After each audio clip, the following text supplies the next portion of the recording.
Hello everyone, welcome to week 5 of my spring and Easter treat boxes.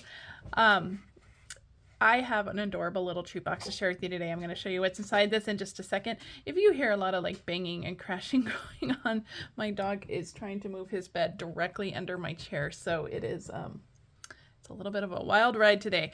Unfortunately, I'm not able to go live today. We have some other family plans that we're doing today, so I am pre-recording this video and it will be launching on Sunday as the rest of my series has been. Next week will be our final week of this series. I can't believe we're already almost done. That means Easter is right around the corner. All right, so we're going to make this adorable little box, like I said. So I am using, before we get into our cardstock, I'm using the Storybook Friends. This is week number 3 of me using this Storybook Friends, but they are so adorable that I couldn't help myself. The flowers back here are from the Bright Skies stamp set. I've used those a lot in the last couple of weeks as well, but you could use any flower you have that's really just for some decoration in the back. I'm also using my stylish shape dies. We're going to use the circles and the banners for our little box here. And then the DSP that I'm using is the plaid DSP, which is the timeless plaid in the mini catalog. I love this DSP. I've used a ton of it, and so that's the DSP that we're going to use today as well. If you have some other spring themed DSP, that would also work. So let's go ahead and get started. Let me show you what's inside. So it has a little Velcro closure there, and then inside there are these adorable little Ghirardelli bunnies. Now I have 3 of them in my box. 2 fit really well. You can squeeze in 3, but I think the box 2 are really probably more ideal, and you'll be able to get more per package if you do 2, but you can squeeze in 3 if you really try. All right, so let me close up the box. All right, and we are going to get started. So I'm using a piece of Lost Lagoon, and it is 8.5 by 6.5. And I'm going to grab my Simply Scored and we're going to do some scoring. All right, on the 8.5 inch side, we're going to score it at 2 1/4, 3, and 7. Now all the measurements will be listed in, oh, I just jumped ship there. Let's go all the way down to 7. Okay, all the measurements will be in the video description and on my blog post, so you don't have to worry about writing anything down. And we're going to turn it to the 6.5 inch side. We're going to score it at 1.5. At 3, 4.5, and 6. Okay, now let's get burnishing on this. Let me put my Simply Scored away, and we're going to grab our bone folder and we're going to fold and burnish on all the score lines that we just made. So, now the cute thing about this box, the reason I love this box so much is that it's narrower on the top than it is on the bottom. So it kind of like tapers up, and then you have this smaller end on the top. So the sides kind of pinch in, kind of like a milk carton box. But it's just a really cute design. Now I've made shorter versions of this in the past and added little straps and made this like a backpack for a back to school thing. And so that's another option for this style of box. But I just love the way it kind of tapers in at the top. I think it's just a fun, unique kind of box. All right, we're gonna do some trimming. So you have 2 score lines. So if you hold it in the landscape position, there's 2 score lines here and 1 down here.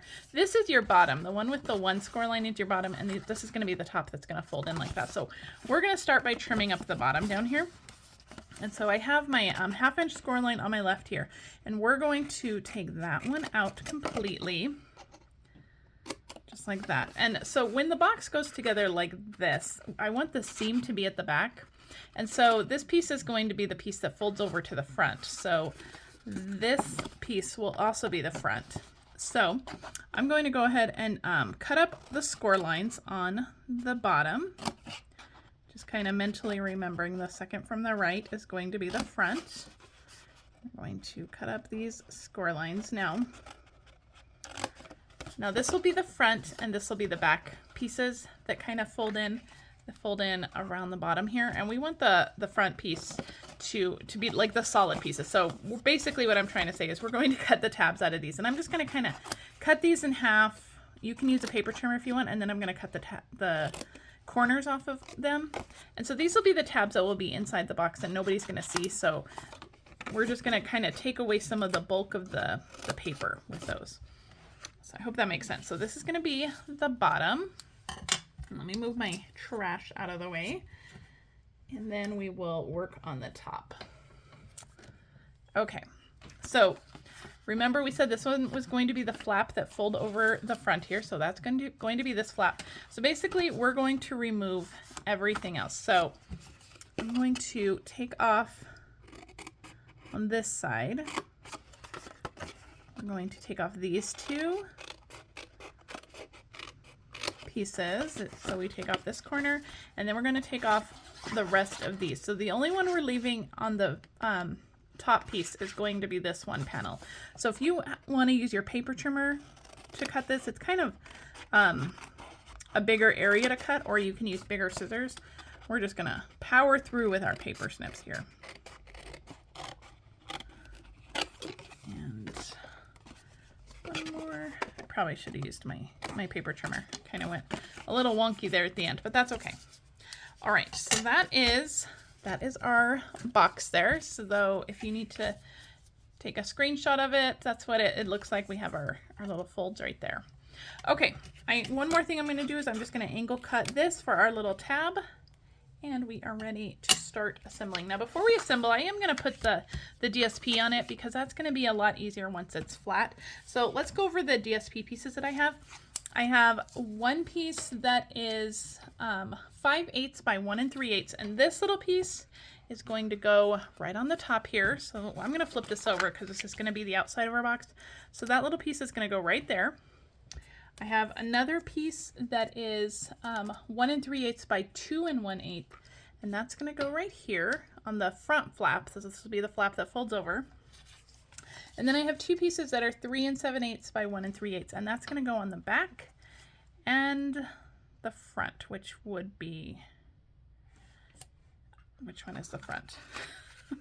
And I think I cut the wrong one, but that's okay. We'll make it work. It'll be okay. So the back and the front, so it'll be this one and this one. So that's okay. All right, so let's keep on trugging along. We're going to put all our DSP on. I'm going to just use some Stampin' Seal. You can use tear and tape. You can use whatever you want to use, your liquid glue, whatever you feel most comfortable with. But we're just going to stick all of these pieces on. I love the opposite side of this too, the little the pattern on this side too. But I wanted to bring the plaid in for this one. Okay, and this one will go on the front flap. You can do this after the box is assembled as well. I do it both ways. I go back and forth on whether I want to do my DSP first or after I assemble the box. If it's a complicated box to assemble, I will often do my DSP after, just so I make sure that I get it all in the right places. And if I mess up on the box, I haven't wasted all that DSP. All right, now we're going to assemble the box. I'm going to put adhesive all the way down this 1/2 inch tab here. I'm just using my Stampin' Seal Plus because that's what's out. And we're just going to line up the score line with that cut edge there. And this should fold nice and flat too, so you should be able to fold that flat. All right, now we're going to assemble the bottom of our box. So I'm going to fold in the back flap first. And I'm going to put a little bit of adhesive on these little side tabs. So we're going to fold the back flap in, we're going to fold those side tabs in, and then we're going to put adhesive on this front tab. And that will fold right over. I'm going to stick my bone folder inside just to make sure everything gets nice and adhered. Just give that a good press. Okay, so there's our little box. Now you can see like the lid is much more narrow, so this is where we're going to have to kind of pinch it until that lid will close just like that. And once you pinch it, just give it a little bit of pinch with your fingers. And that way the cardstock kind of remembers like this is the direction I need to go in. But isn't that a cute little box, a little tapered box? Now because the box is wider on top, the box part is wider on top than our lid, the box is going to want to keep springing open. So we do need something to keep our box closed. So that's why we're going to use some Velcro on this one. You could use magnets too. You could use a belly band. That belly band is going to get real stretched, so you're going to need to make sure that you use a really strong adhesive because, again, that top of the box is bigger than the lid, and so it's going to want to stretch. So I'm going to use Velcro. So I just have a little Velcro dot here. This is just one that I got at a craft store. And so I'm going to peel the backing off of like the clear side first. Actually, I'm going to peel the backing off the other side first because we're going to put that on the lid. That way we know where it goes. And so I'm just going to put it, I'm just going to eyeball kind of center, maybe like 3/8 of an inch from the edge there. I'm going to make sure to give that a really good press, a really good burnish, because I want to make sure that that sticks really well. And then we'll peel off the backing from the other side. We're going to pinch our box, just make sure that everything is lined up before we get that adhesive down. So I'm just making sure that the top is squared away. And then we're just going to burnish that down. And then very carefully, the first time you pull these apart, just be very, very careful because you don't want to pull off the other side. So just separate them very carefully. And then you can really get in there, give that a really good press as well. And then that should hold it all in place, just like that. So that's going to hold your box closed. Cute, right? Adorable. I love it. Okay, let's get our candy in there. So I'm using, like I said earlier, I'm using the Ghirardelli little bunnies. They have these pretty much everywhere now. So I'm going to fit in another 3 of them because they're so cute. Again, two would work great. 3 is, it's a tight squeeze for 3, but it does work. You can get 3 all the way in there. Okay. We're just going to close our box and we're going to get our tag together. And then we'll finish up with the ribbon. Okay, so like I said earlier, I have the Bright Skies flower. I've already pre-done that. I die cut my circle in Old Olive, and then I stamped in Old Olive ink the flower from the Bright Skies bundle. Any flower will do. You can also emboss this piece, run this through your embossing folder. Also in Old Olive ink, I've stamped our greeting on a little banner from the Stylish Shapes dies. And I have our bunny that is already stamped in Memento ink, and we're going to color him.